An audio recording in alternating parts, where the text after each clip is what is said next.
go to Greg Pickle of Blue White Illustrated. Hey, Coach, how you doing? How you doing? Good, man. How you doing? I'm doing well, thanks. Hey, sticking with the defensive ends, another guy that played well, I think, or at least it seemed to on Saturday, was Nick Tarbert, who had to overcome quite a bit to get on the field prior to you getting here, and then also, obviously 2020. So what kind of growth have you seen from him, and just how impressive has his career arc been to get to this point of being a starter, recovering a fumble at Wisconsin, and really making an impact on that game? Nick has, ever since I've been here, Nick's been that type of glue guy that you got to have in your program.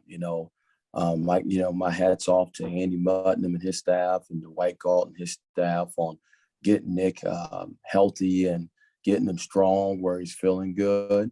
And Nick, if you watched him in spring practice, and then throughout fall camp, you kind of anticipated the guy that was going to be who he is for us this year.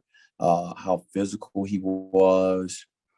He was in the right spots, and you're not going to find a harder worker on this football team than Nick Tarbert. I mean, Nick's right up there with PJ and all those guys on how hard he works, and he prepares the right way, and he's a technician at his craft. So, it's been incredible to watch him bounce back from the injuries and things that he had earlier. And like I said, hats off to Andy Mutnam and Dwight Galt on getting him back. And he's been fun to coach. He does everything as you ask. He really, really works at it.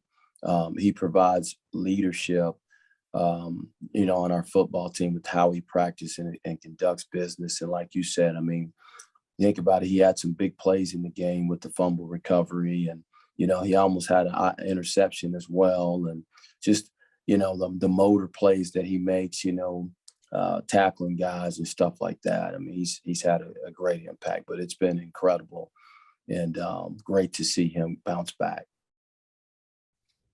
Let's go to Audrey Snyder with The Athletic, and Rich Garcello, you're on deck. Hey, John, thanks for your time today. Hey, Audrey, how are you? I'm doing well, thank you. Good. I wanted to ask about a guy we haven't seen yet, Hakeem Beamon, listed at 256. I mean, is the plan for him to still be inside, outside? And what else can you kind of tell us about some of those younger D tackles that we haven't seen a ton of so far? Well, the thing with Hakeem right now, I think, as Coach Franklin said, he's unavailable right now. So I'll talk more about some of the younger guys like Kazai Izzard is a young guy that that it continues to get better and better. He's growing and in our system, and I think he has the opportunity to be a great player for us. We like how he's progressing. For Toma Mulba's another young guy that we see that's progressing and becoming more and more comfortable in our defense. He's probably one of the strongest guys in our group.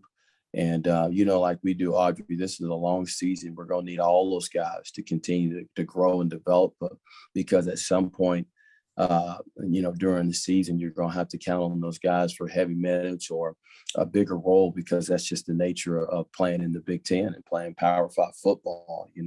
Another young guy that's starting to come along for us, as well as Amin Vanover, who continues to get better and practice and continue to learn the system. Zariah Fisher is another young guy that we're excited about. That they continue to grow and continue to develop the way we need them to. I think you guys saw more of Devon Elise this last game. You can see some of the growth and development that he's had in the system as well. So we got some good young guys, and we're going to continue to bring them along, because their number's going to get called this year, and they're going to be counted on to help us and play big time minutes for us and be very valuable for us. Same thing. It's kind of like you watch Smith Bilbert too, is another young guy that's coming along, and you continue to see him develop and grow. and continue to get better. We're excited about that group of young defensive linemen, man. Those guys are coming on. Let's go to Rich Garcello with the Reading Eagle, and Corey Geiger, you're on deck.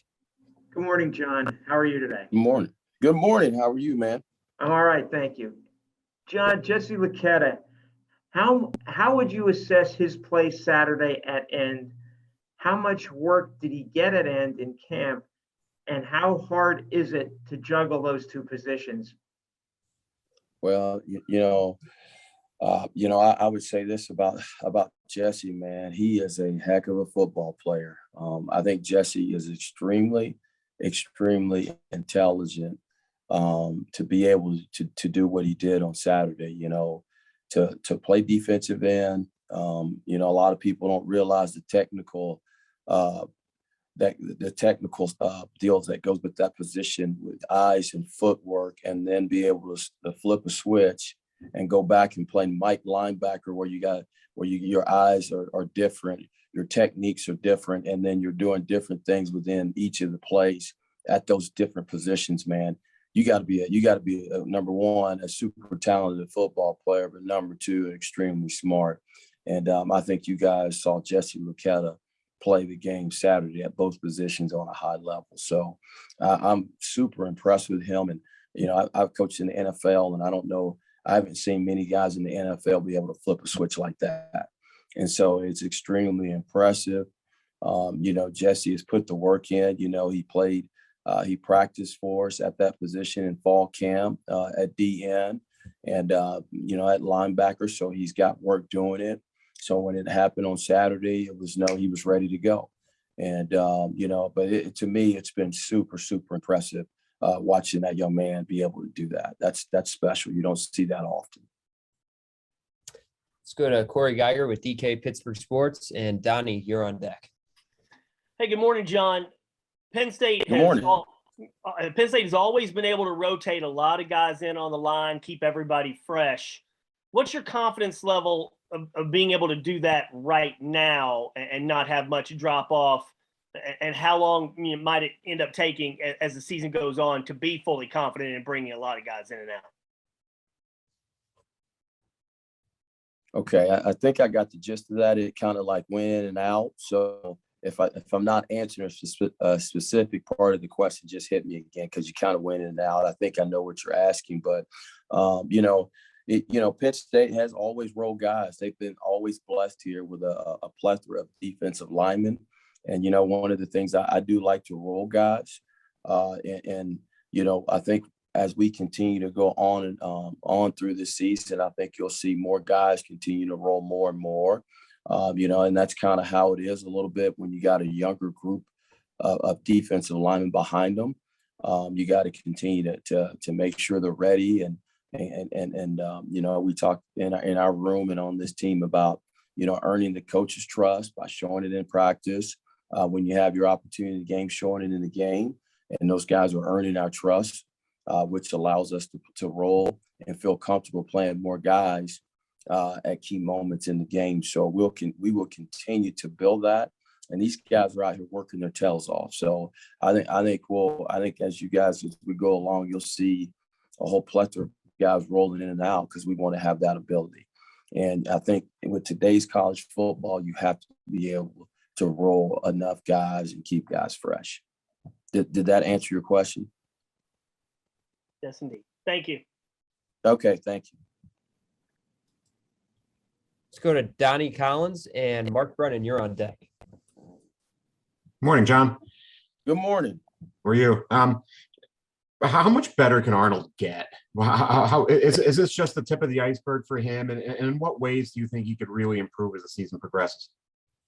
Yeah, I mean, I think, I think obviously, Arnold can get better. We all can get better. I think what you guys saw on Saturday was how explosive, and you saw his athleticism.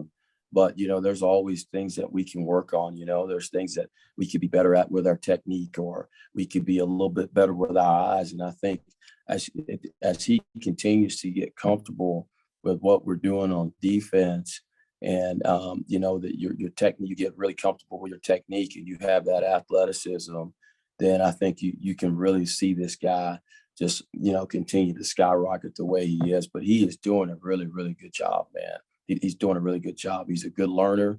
He studies the game. He goes out and practices the right way. AK doesn't say a whole lot. He comes in the building with a big smile, but when he steps out on that grass to practice, man, it's competitive. It's 100%. So as he continues to work through the little details of the schemes and stuff, I think you'll continue to see him get better and better. Let's go to Mark Brennan with 247 and Elton Hayes. You're on deck. Hey, John, thanks for your time today. How you doing? I'm doing great. Hey, what did you think about PJ's play on Saturday? How many snaps did he play? And it looked like he made a pretty athletic move there on Brisker's pick. To be able to do that late in the game, what does that kind of say about him? Thanks. You know what? I was very impressed with PJ's play. I thought that he did a really good job just play in and play out of consistently striking his man on key, consistently being disruptive, whether it was knocking his man on key back in the backfield or getting off a block or just his extra effort. I thought it defined, I felt like, how we were playing that game on Saturday, the way he played. And it was from the opening pop to the last pop that he was in the game. I remember the last drive. I think they had been in like 4 plays. And I said, hey, man, do you need a blow? You want to come out? And he looked at me, he said, heck no, coach, I'm good. And so I think, number one, Coach Franklin's done a great job, just the program that those guys had, and Coach Galt with getting them in great condition right there. I mean, those guys I didn't see any drop off of PJ from the first snap to, I don't know how many snaps we had in the game. I think 90 something. We still were striking the same way. So that says a lot about our strength conditioning, the nutrition program, on getting those guys right. But I thought he was a dominant player. And, if you would just see how hard PJ has worked this summer with just putting in those extra hours, just working on the finer details of his craft, it all manifested itself. I felt like on Saturday, you could see those things he was working with. Let's go to Elton Hayes with CNHI, and Tyler, you're on deck. Hey, John, how are you doing this morning? How you doing today, man? I'm doing well. Thank you.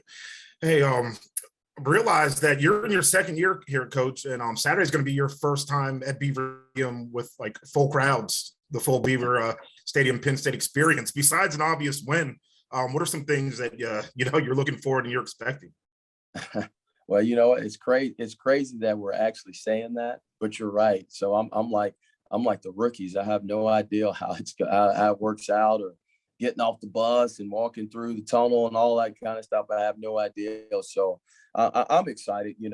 When I took this job, that's all people talked about was, man, you're gonna feel the game day environment here. You're gonna feel the crowd. You're gonna feel State College. From Thursday on, it's gonna be great. And so obviously, to me, that's a part of the game. We say all the time that I'll never take for granted having fans and having the community at the game, because it's such a big part of the game. And last year when we played through what we did, that part of the game was missed. So I'm excited to embrace all of that. I think it's Nittanyville and all that kind of stuff going on. That's awesome. Just having the communities and everybody locked in. But again, this will be my first time going through it too.